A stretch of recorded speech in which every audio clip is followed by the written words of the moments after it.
there are certain things that a document will, I believe, keep in its history. Let me just, I'm just closing that comparison document. I'm not going to use it again. Let me just go to the temporary document that I created, which now has no tracked changes in. And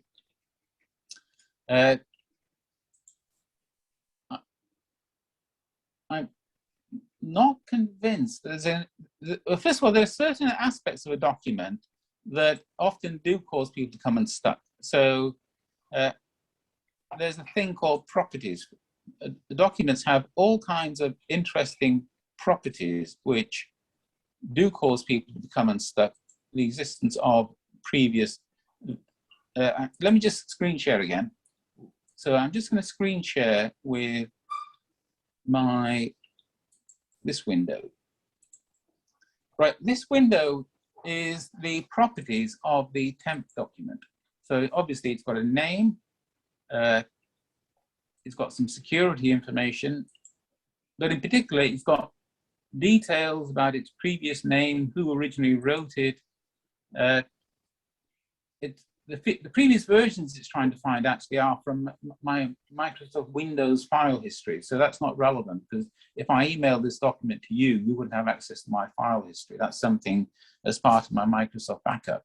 Right. So certain types of software will keep undo information. Certainly while you're working on a Word document, there's quite a lot of undo stuff in there, but most of that tends to disappear once you actually close the document. But small changes, as you say, Peter, you're right. I mean, I'm aware of that same risk management issue, which is why firms tend to not want to send out Word documents, but to send out PDFs or whatever. PDFs. Yes, yes. In particular, because I agree. Suppose you have change tracking turned on. You can turn on change tracking, but then you don't have to look at your horrible red editing as you go along. And in fact, quite often, when I'm doing, if I'm editing somebody else's document, editing as part of a change track process, I will change my display. So let me go to, I'm going to share Windows again. So share screen, and I'm going to share my work temporary document. So okay, you're now seeing the document, joint response from. Now, let me go to review and turn on track changes. And at the moment it says show all markup. And at the moment, if I start, let me just do a bit of editing. So I edited this document, and as you can see, I'm getting some red X's with underline as I edit. But if I change that to show no markup, I can still see the X's because that's what I've typed, but they're no longer in red and they're no longer underlined. And today, I change more. Well, I could keep on editing like that.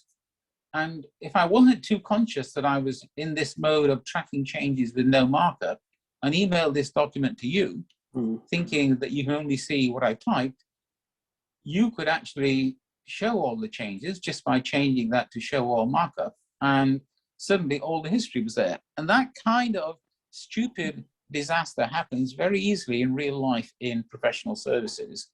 And it is by itself a very good reason for firms not wanting to send out Word documents as opposed to sending PDFs. Because once you convert this document into PDF, making a PDF is effectively equivalent to printing it.